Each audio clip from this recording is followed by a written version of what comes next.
Lezike izindaba ze-1KZN TV ifundelo samukeliso kanqulunga ngikubingelele imbukeli nazike ihamba phambili osukwini namhlanje. Owe-IFP uchaza ngezinguquko imibuzo ngengane eshone ngenxa kaPolony kanti khosathu ugxeka ubizeke abamnyama ngezinkawu. Umengameli we-IFP uvele enkosini Hlabisa uthi ke bekubaphoqa ukuthi benze izinguquko ezincane eqenjini kulandela ukuvuleka kwezikhala eshamthetho nasePhalamende likazwelonke emva kokukhothama komholi waleli qembu inkosi uMangosuthu Buthelezi. uHlabisa kuseyilungu lePhalamende likazwelonke bese kuthi ke uBlessed Gwala usengumholi we-IFP eshamthetho sesifundazwe eKwaZulu-Natal. Mbukele ekhaya siyabonga ngesikhathi sakho njengamanje sizoba nenkulumo nje ezoba mfishane nomengameli we-IFP umnumzane uvele enkosini Hlabisa njengoba sazi ukuthi esikhathini esingakanani ubekade efungiswa njengelungu lePhalamende eCape Town emva kokuthi kuvuleke isikhala kade kudlula emhlabeni umsunguli walo iqembu iIFP. Ziningi izinto esizibonile ziba noshintsho esizothola ukuthi ezinye zazo ubahlabisa azokwazi ukusicacisela kuzona njengoba nakhona eshamthetho sesifundazwe kube khona nezinguquko. Bahlabisa siyabonga kakhulu ngesikhathi sakho siyakubingelela eindabeni zethu ze-1KZN TV. Asibingelele dadewethu, sibingelele nabalaleli ababukeli besiteshi i-1KZN TV. Bahlabisa usanda kufungiswa njengelungu lePhalamende lapha eCape Town bekade sikwazi umholi we-IFP kakhulukazi lapha eshamthetho sesifundazwe njengoba niqembu eliphikisayo ngokusemthethweni. Mhlawumbe lokho kusho ukuthini nje mangabe ungasicacisela kabanzi? Lokhu ke kusho i-completion ye-transition, ukuholwa kweqembu njengoba kwedlulela kimi ngo-2019 nokuholwa kwesigungu senguyazana se-IFP esikhulu eCape Town sekudlulele kimi. Lokhu ke kusho ukuthi ukuzinza kweqembu le-IFP ebuholini kuyapheleliswa ukuze kungabibikho la okubonakala sengazuthi kunenxemu khona. Iqembu libonakala sengazuthi kaligxilile ezintweni zikazwelonke. Lizinzile iqembu le-IFP futhi liyakwazi ukuthatha izinqumo livale zonke izikhalo ezikhona. Umfundisi uMusa Zondi ungomunye wabantu abambalwa abanamava nolwazi olunzulu ngeningizimu neAfrika ngesifundazwe saKwaZulu-Natal. Unondaba akakaze ahambe eqenjini le-IFP, akazange nje alifulathele iqembu le-IFP. Bayakhohlwa ke laba bantu oyuthi mawubabuka usale nemibuzo ngabo ukuthi angani umuntu okuyena mkhulumeli we-foundation iPrince Mangosuthu Buthelezi Foundation, umkhulumeli wayo umfundisi uMusa Zondi, ilunga lebhodi lePrince Mangosuthu Buthelezi Foundation umfundisi uMusa Zondi. Umntwana wakaphinda ngene ubemethembe ngezinto ezijulile unondaba ngesikhathi umntwana wakaphinda ngene ephila kuze kuba sosukwini la evala khona amehlo akhe. Mengameli ukukhothama kwamntwana wakaphinda ngene kwabanye abantu kubonakale kwangazuthi bengalindela mhlawumbe ukuxabana phakathi kwayo iIFP ikakhulukazi phakathi kwakho nochair weprovince umnumzane uThamintuli abahlezi bekubona ke ngazuthi khona ungazwani noma ukweba noma ungasebenzisani kahle. Ungakwazi ukusichazela ikhona into kanjalo kunjani ukusebenzisana kwenu noBabantuli ochair weprovince? Akukho ke ngisho nokuncane ukungezwani phakathi kwami noMphemba, futhi angisezokulokhu ngihlupha ngikhuluma ngalento ngoba sizokhohlwa ukukhuluma into ekufuneka sikhulume ngayo, sibanjezelwe ngento ezoba imbambezela engekho. uMphemba sinaye njengoba ngikhuluma nawe la ngisuka kwi-workshop la sengihambile ngishiye yena ukuthi qhubeka ke uzuvale iworkshop ngoba ngisohambeni olubheke eMaputo njengamanje. ngithi njena kunalana kulomsakazo wenu angisewuphinde ngikhulume le ngoba siyabona ukuthi bakhona abantu abafuna ukutshala imbewu yokwehlukana basibambezele basikhulumise ngento engekho babhebhezela ukuthi khona ukungezwani kwi-IFP einkundleni zokuxhumana abakhohlwe nje bahambe bayolala ngoba bayaphupha kusemini. Siyabonga kakhulu baba ngesikhathi sakho. Sibonge kakhulu nakini njengomsakazo kanye nakubalaleli ababukeli balesi siteshi se-television siyohlala njalo sikulungele ukuthi manicile ukuthi siphendule kokuthile silikhanda ithuba lokwenza lokho. Mengameli we-IFP umnumzane uVelenkosi Nhlabisa besikade sikhulumisana naye igama nguTebogo wakasibisi Sibongo nibe nobusuku obuhle. Ufuna ke isiphendula umndeni wakaHadebe lokushini kwamashu kulandela kokudlula emhlabeni kosana lwawo nabasola ka uPolony abawuthengeke kwesinye sezitolo ezinkulu enxenxetheleni ke yezitolo iBridge City. Uyiseke walomntombazanyana ononyaka nezinyanga ezithathu uthi ke kumanje amalunga amahlanu omndeni wakhe adle lesisidlo aphuma kayangena esibhedlela futhi ke wonke bagula ke ngendlela efanayo nokwenza ke engangabazi ukuthi ke imbangela yakho yilesisidlo. uAnthony Hadebe uthi ke usehambe kwaguga isicathule zama ukuthola isiphendulo kanye nobulungiswa kepha ke inhlanga zimuka nomoya. Uyaveva umndeni wosana odlule emhlabeni kulandela ukudla isidlo esinoPolony othengwe kwesinye sezitolo ezinkulu enxenxetheleni yezitolo iBridge City kwamashu eThekwini. Uyise walolu sana uthike nakuba engeke aqinise ukuthi imbangela yokufa yiwo kepha akangabazi ukuthi nasiphi isifo esiyimbangela sidalwe ukudla loPolony kwazise bonke abawudla baqiqa izibhedlela. Ungidalela inkinga kakhulu empilweni yami ngoba ngomhla ka16 kuwona August ku2023 lo suku angisoze ngalikhohla laba nightmare la ngivuka khona noma lithi qhubeka usuku lami bonke abantu engibathandayo nengikholela kubona basesibhedlela. Only to find ukuthi yonke lento inama common symptoms ngokusho kwadokotela waselindelana eclinic. Mangibuyele emuva ngiyocheck into nabayisebenzisile because igross engabuya nayo yonke wake ka Shoprite. So ayikho into yangaphandle. Masivula izinto ilast double khona uPolony wonke ke sesovula. So sawudabula ke lasibona khona ukuthi wonakele kakhulu. Mas check date uthi wona uthi expire next year u2024.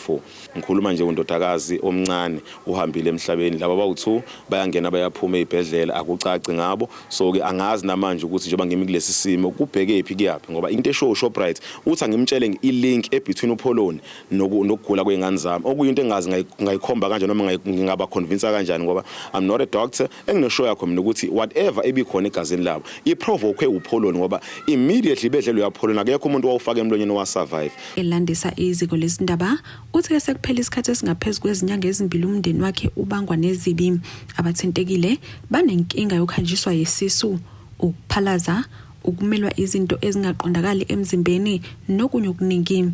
Omunye umzali wengane esagula uthi ke banovalo ngokuphepha komphakathi othenga kulezi izitolo usuku nosuku. Ebhedlela la ngiyakhona abamcheck like amagazi and stuff babuka ebusweni bathi it's minor while ingane iscratch ubusuku nemini yaphalaza ayikho right kodwa bona bathi it's minor while kumina ngawuni minor ngoba kufanele ngihlale phansi ngasaya emsebenzini ukugibela kwengikhosta ngihamba ngiyala ngibuye ebhedlela ngehla ngenyuka impilo yami kufanele ime yabo muthi uthi ngizama ukuthi ngicontactane nabantu abazokwazi bangisiza ngalento okuyibona okwenzeka isitolo sabo kuvele bangisele nale ilife yami nje ayikho right angikho right nami ngempela ngoba umntana amncane angazi ukuthi mengiyeka lento manje kuzokwenzakalani in future yabo ngoba iqhuma ehlweni iqhume ngapha there were time la khona owayesabisa ngalendlela ukuthi hayibo yini ingane uyithele ngani ithelwe acid ayikho acid into eyidlile ngaphakathi kuyona ayisekho right guys ayikho safety ngoba lento bayenza ngoba shuthi babuka indawo ngoba probably ngeke uyifice into emhlanga trust me ngeke uyifice kokobhaliso Durban not ngeke uyifice lento shuthi lakhatha ngokuthi vele umuntu omnyama uvela athathe abuke athatha afake etholini ukukha phambili because lento yathathwa yaskenwa yakhokhelwa. Lo mndeni uthi ke uzovula amacala amahlanu okuzama ukubulala kanye nelilodwa lokubulala abe EFF basabise ngokuzivala thaqala esitolo uma ke singaphumeli obala ngokusiza lo mndeni. Sizovula icala and sizolilandelela sizokwenza sure kuba bonke Shoprite ama products akaTomsina ayavalwa benza ubulungiswe emndenini ayikho imali engathenga umphefumulo womuntu but indleko from August until today leyanto isenza singaphephi ngoba hlamba kona wodwa uPolony kuningi ukudla okudliwa abantu bakithi. Abenkampani ekhiqiza lo Polony bathi ke imphumela yokuhlolwa kwawo iveza ukuthi ke ubungenankinga kepha bayazolana nomndeni ngokudlula kwelungu lawo bacele ukuthunyelelwa imphumela yokuhlolwa kwesidumbu. Umnyango wezokuthuthukiswa komnotho esifundazweni uthi ke sekuqalwe uphenyo ngalokho. Ama-inspectors aqhamuka eminyangweni wawo economic development lapha ama-consumer protection inspectors asejutshwe ungqongqoshe uSiboniso Duma ukuthi aphenye ngalolu daba aphinda aphenye futhi emva kokuthi kube khona enye futhi ke iWhatsApp eqhamuke emndenini lapha na kwaMashu emva kokuthi ke kushone umntwana edle uPolony. Esindabeni zeNgezinguquko TV kubi kuntombi khona Mvubu ngiseThekwini. Unobhala kwenyunyane yabasebenzi Khosathu ngaphansi kwasemhlathuzo Nhlakanipho Methula uthi ke bazomvulela icala umnikazi wezinye zezindawo zokulala eRichards Bay ngokubiza abantu abamnyama ngezinkawu. Ekhuluma ke nethimba lezindaba ngenkathi bese station samaphoyisa ukuyovula icala uMethula ke uveze ukuthi ke sesadlula isikhathi sokuthi kube khona abacwasa abanye ngokubuhlanga. Ubuholi benyunyane yabasebenzi Khosathu ngaphansi kwasemhlathuze elisukumele phezulu udaba lowebala elimhlophe ophethe ezinye zezindawo zokulala eRichards Bay okusolakala ukuthi ubiza abasebenzi abamnyama ngezinkawu. Lenyunyane ithathi igxathu lokuvulela lomlisa amacala ahlukene njengoba kuvela ukuthi uphinda khiphe nesibhamu adubula izinkawu esabisa nabasebenzi. Sizovula icala njengoKhosathu lokuthi kuno Ferrer lapha yana uMr Ferrer owner udirector owner yalapha na eMvubu Lodge adenza lento uxosha abasebenzi uyiracist uyabathuka babize ngofucking monkey mabethi bakhuluma naye bephikisana aphuma dubula inkawu athi inkawu yenziwa nje ayishaye nesibhamu. So namhlanje ke sizovula icala la epolice station la yala eRichards Bay ukuthi uANC wathatha iresolution yokuthi akekho umuntu oyophinda racist enze iracist eSouth Africa. Uphinda sebenzisa abasebenzi emzini wakhe nokuyinto ephambene nomthetho. So masikubona kwenzeke eduze kwethu la esilida khona into esingesizo sikwazi ukuyimukela le it's a no. So here today here sizovula icala enye into ayenzayo uthatha abasebenzi ngaphakathi ahambe ayobasebenzisa endlini yakhe. Mayefika endlini yakhe be2 mangabe umsebenzi ukhona angayiboni kahle ethi ukhuluma ngamalungelo akhe mhlawumbe ngempama. Sizovula assault sizovula icala le racist uSAPS nje kwakhe ukuthi ayobopha le ndoda le uMr Ferrer ongabaza abantu ukuthi bayini. Ikhosathu ithe ekufunayo ukubona amaphoyisa nezihlaka ezahlukene zilisukumela phezulu lolu daba. Ezindabeni zeNgezinguquko TV kubika uThabani Maphumulo eRichards Bay. Asike siye ngaseyitolo soba siqhubeke nazo indaba zethu.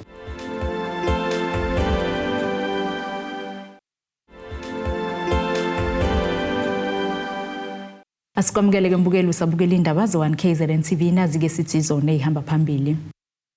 Owe-IFP uchaza ngezinguquko imibuzo ngengane eshone ngenxa kaPolony kanti Khosathu ugxeka ubizeke abamnyama ngezinkawu. Sifinyeleleke emaphethelweni isiteleka sesisebenzi zenkampani yamalahle eRichards Bay Coal Terminal esilokhu ke saqala mhla ziyi-17 kuMandulo lapho ke izisebenzi ezabe zikhala khona ke ngokwenyusela amaholo ngamaphesenti ayi-15 kanjalo ke nokukhokhelwa imali ezabe ziyikweletwa yile nkampani. Lesi siteleka ke siphele ngemuva kokuba inyunyanya lezi izisebenzi amkhu ifinyeleleke esivumelweni nomqashi lapho ke ethembise khona ukwenyusa amaholo ngamaphesenti ayi-6. Umengameli weAMKHU uJoseph Mathunjwa usifikele yena ke Mathupha ukuzobamba ke izingxoxo zokuxazulula lesi siteleka. Sithele izithelo ezinhle isiteleka sezisebenzi zenkampani yamalahle eRichards Bay RBCT ngenkathi ke inyunyana lezi izisebenzi AMKHU ifika ke sivumelwaneni nomqashi ngezimfuno zalezi izisebenzi. Umengameli walenyunyana uJoseph Mathunjwa uthi ke nakuba abaqashi bengaziphathi ngendlela izisebenzi kepha ke beneme ngabakutholile izingxoxweni ababenazo nomqashi. Besikhona endaweni yase-RBTC ngenxa yesiteleka esathathwa yimember zethu zilwela amalungelo azo. Sihlanganile nomqashi emva kwale 47 days sise-striking Yebo kunzima ngokuthi abaqashi bajwayele ukuthi abasebenzi babayuza njengempahla babanga bacabangeli ukuthi amanomzane okanye their family members or their parents. Kodwa ke kuko konke lokho ke kukhona esibuye nako okungikuthi abasebenzi basinikezile ilungelo lokuthi isivumelwane singasayindwa kuzoba khona lokuthiwa ngama back pay alo 6% esivumelane nawo nezinye izincephezelo zama housing okubizwa ukuthiwa ama ex gratia abazonikezwa zona ukuze ukuthi bakwazi ukuthi baqhubeke nempilo. Ngenkathi ke kusaqhubeka lesi siteleka uMathunjwa utsheleke laba bakade betelekile ukuthi ke inyunyana izobanxephezela ngesamba semali ezinkulungwane3,500 amarandi phecelezi u-3,500 rands ukuze ke bezokwazi ukuphila kuze kuphele inyanga kaLwezi. When we formed AMCO sazi ukuthi siyobhekana nezimpi ezinkulu kubaqashi abazokwenza ukuthi iteleka zibe zinde ukuze ukuthi abasebenzi baluze uthando lweAMCO babone ukuthi AMCO inhlangano engenamandla. Sase sicreate lokuthiwa ilona i-strike fund okungikuthi ke senzela ukuthi uma sihlangana nabaqashi abanjengalabo makube khona okunye esikufakayo uma isiteleka sidlulile enyangeni eyodwa ukuze sihlangabezane nezinsiza ezithize zabasebenzi. Kungakho ke nathi kube khona uchatha esibanikeza lona ukuze ukuthi bazokwazi ukuqhuba inyanga emakhaya. Lezi isebenzi kulindele ukuthi ke zibuyele ngomsombuluko emsebenzini. Ezindabeni za1 KZN TV kubika umqondisi Miyeni ngise-Richards Bay. Obambeke njengenhloko yomnyango wezokuthuthukiswa komnotho kanye nezokuvakasha esifundazweni KwaZulu-Natal uDokotela Thandeka Ellison uthi ke kubahlaba umxhwele ukuzibophezela kosomabhizinisi abangashumi-22 abalibangise ezweni lase-Egypt. Labo somabhizinisi ke bazobe bekhangisa ngemikhiqizo yabo kumcimbi komkhulukazi i-Intra-African Trade Fair ozobe uhlanganisa osomabhizinisi bamazwe ahlukene. Osomabhizinisi abangama-22 besifundazwe KwaZulu-Natal kulendeleke bandizisele phezulu iflag lakuleli njengoba bezohambela i-Intra-African Trade Fair lapho bezokhangisa khona ngemikhiqizo yabo. Obambe njengenhloko yomnyango wezokuthuthukiswa komnotho kwesifundazwe uthi bayaziqhenya ngalabo somabhizinisi. Sizophelezela ithimba lo somabhizinisi abawu-22 abaya e-Egypt. Labo somabhizinisi bayo exhibita ama-programs abo, ama-products abo, and also bazobe be-exporta ama-products abo in various countries. Bahalalisela kakhulu labo somabhizinisi okokuqala nje ukuthi babe yilabo abakhethiweyo ukuthi bazohamba naleli thimba eliya e-Egypt. Kodwa futhi at the same time siphinde sibonge ukuthi ama-products abo aze afika kule level ukuthi akhethwe. Obambe njengenhloko ka-Trade and Investment uchaza ngohlobo lomkhiqizo osomabhizinisi ababathumele e-Egypt abayithengisayo. Kanti futhi ifocus enkulu ibe sekutheni sibheke osomabhizinisi abancane abamnyama. Ikakhulukazi ke imikhiqizo yabo abayihambisa phesheya kakhulukazi into ethinta i-automotive components. Ngamanye amazwi ukubhekana nemboni yezezimoto bakhona abazosimela kakhulu kulokho ngoba sazi ukuthi futhi KwaZulu-Natal i-base ye-automotive njengoba sino Toyota nobani so sikwazela ukuyikhulisa leyo value chain. Abaphethe i-plastic and warehouse ye-plastic abakha ama-black boxes and plastic boxes sicabanga ukuthi i-KZN ikhompyutha kakhulu kwi-plastic manufacturing. Osomabhizinisi abayingxenye laba baye-Egypt bachaza ngenjabulo abanayo. Sijabule kakhulu ngoba lo mkhiqizo lo siwenzayo uyadingakala kakhulu especially in Africa and Europe. I think it's very important. I think for a very long time, especially in textile, one of my dreams is to be able to manufacture for the African child. There are two aspects to the African child. One is the affordability, and second is just the cut. Izindabeni ze1 KZN TV kubekuza Mando Sicele ngiseThekwini. Umkhandlu wesifunda uMzinyathi uhambeleke umphakathi wakuward 2 ngaphansi kukamasipala uMsinga lokhu kwekuza emva kwesikhathi eside lo mphakathi wentula amanzi lo masipala ke uhlukanise lo msebenzi wamanzi kabili kanti lokhu ke kubathatheke imali elinganiselwa ku 44.5 million amarandi umeya kuPetros Ngobane uveza ukuthi ke kuyo lemsebenzi kukhona ke abazocosha ngamathuba emisebenzi kanti ke kulindele ukuba ke usonkontileka bephothuleke lo msebenzi ezinyangeni ke ezishakalolunye. Umeya wesifunda uMzinyathi uPetros Ngobane wethula uhlelo lokwakhiwa kwengqalazizinda yamanzi eGunjani. Bela ngenhloso eyodwa nabasebenzi sizophendula isoyi imisebenzi emibili uGunjani phase B A2 no A4 kuzonwetshwa amanzi imali esizoyifaka la izofaka impompi ezozuzwa abantu abangaphezulu kwamakhulu amathathu 348 nabantu abangaphezulu kwa1000 kuyaphezulu 1300 nenamba yabantu umphakathi ohlala i44 million rand imali ezongena sijabule kakhulu ukuthi abantu bala siyahlangana cishe yabe indawo ukuba bathole bonke amanzi. Uqhube ngokuthi osonkontileka abasafufusa mabasebenzisane nalabo abasebekhulile ukuze bethole ithuba. Uphathe ngekhazi zamantungu umsebenzi ikakhulukazi osonkontraka abancane kufanele bakhulume nosonkontraka abasuke bekhona befikile batholeke kuba bengahlomula bambe iqhaza bangawuvimba umsebenzi. Siyezwa ukuthi le ndawo kukhona abantu abavimba imisebenzi kodwa siyacabanga siyethemba ukuthi basipose sikhona abakhulumisana nosonkontraka bakhulume nemakhansela bangaphuqi bagade futhi kwebuka kwempahla nabasebenzi bangaphazanyiswa bangahlunyezwa nezimoto nje zabasebenzi zingadunwa bakwethu mubi lo msebenzi wokuduna kwezimoto zabantu mubi futhi kuba abaphathi kabantu kuya ngeziteji nemali awukwazi ukuthola umsebenzi omkhulu uma unestage esincane kufanele kodwa ube nestage esifanelekile ukuze uqoshe ithuba lo msebenzi ungangena ke ngaphansi kwaloyo oswephethe emkhulu uhlomule nawe ngokuhlonipha nangokuthula. Khona manjalo imeya uMasipala uMsinga uDokotela uFelenkosi Sikhakhane uveza ukuba lokhu kuyabakhulula njengomasipala wasekhaya. Kakhulu mina ngoba ngisekhaleni lempi phela.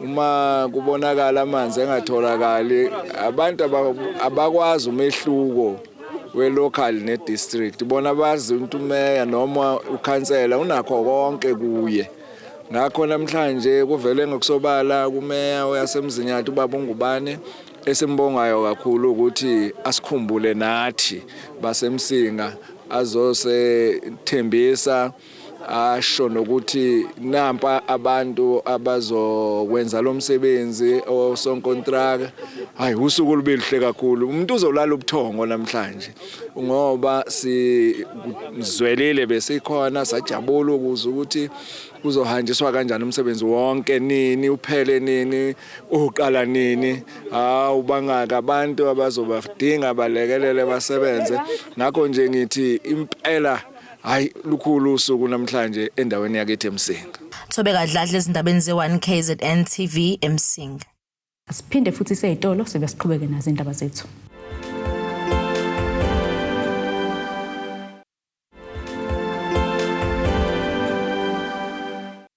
Asiphinde ke sikwamukele imukelo sabukele zona indaba ze1KZN TV nazi ke ebekuyizona esithi sihamba phambili. OFP uchaza ngezinguquko imibuzo ngengane eshone ngenxa kaPolony kanti Khosathu ugxeka ubizeke abamnyama ngezinkawu. Ake sibheke ke ngosini yezomnotho.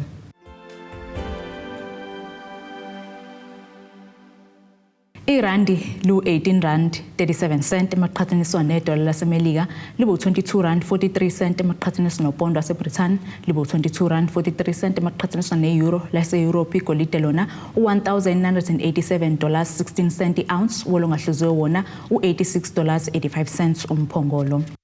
Ake sibheke ke engosini yezemidlalo. Intaka ibekelwe amazolo kwindumezulu yemidlalo yama-quarterfinals omqhudelwano we-Curling Knockout Cup ngomgqibelo Moses Mabhida. Wonke-ke amathemba eNatal Rich Boys emidlalweni wawo nezimnyama azobekelele kumgadli wawo osemncane uYanela Mbuthuma onconywe kakhulu-ke ngumqeqeshi waleli qembu Kayten Othembo. Lo mdlalo kuzolandelwa owamaZulu FC neGolden Arrows ngehora lesikhombisa. Intaka ibekelwe amazolo ngempela sonto eMoses Mabhida Stadium ngomgqibelo njengoba kune-double header yangaphansi komqhudelwano we-Curling Knockout Cup. I-Richards Bay FC izobhekana ne-Orlando Pirates ngehora lesithathu ntambama. Emva kwalo mdlalo, amaZulu FC azobhekana ne-Golden Arrows komkhaya ngehora lesikhombisa. Umqeqeshi we-Richards Bay FC uKayten Othembo uthi ukhombisa ukukhulu umgadli wakhe osamncane uYanela Mbuthuma nathi kuningi abakubheke kuye. We've been putting a lot of work. You know, if you look at Mbuthuma, he's always been coming off the bench and do well. So I think he has now taken the lead in terms of leading our attack. He just need a little bit of polishing in terms of his composure in and around the box, but I think it's work in progress. The good thing is that he's willing to learn and he's willing to work, very hard. That's where you see the improvement and the confidence that we have with him at the moment. Uthembo uzobhekana nePirates ebuya kwisibhaxo seCape Town Spurs. Uphinde waveza ukuthi angeke kube lula kulomdlalo wabo, kodwa nabo bafuna ukudlulela phambili kowandulela owamanqamu. And we are expecting a very tough game.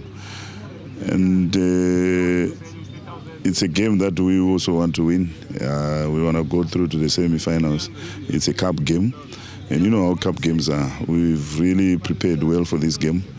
Though it's not going to be an easy game, but I think the guys are looking forward, to the game because it's an important game for us. Amaqembu azonqoba azosibekisela indawo kwandulela wamanqamu kulomqhudelwano nokulindela ukuthi amaqembu aqhathwe ngosuku lwangomsombuluko. Ezindabeni ze-KZN TV kubika uThabani Maphumulo eMpangeni. Nasike isimo sezulu esingalindeleka.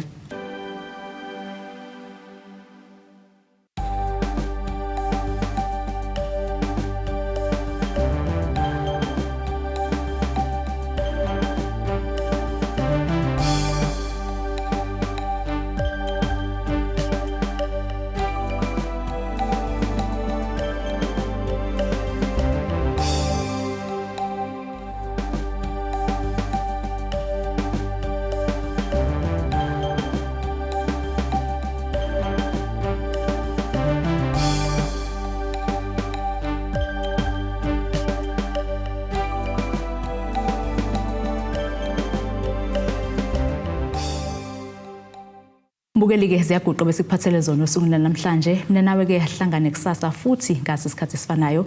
Nibe nempela sonto emnandi.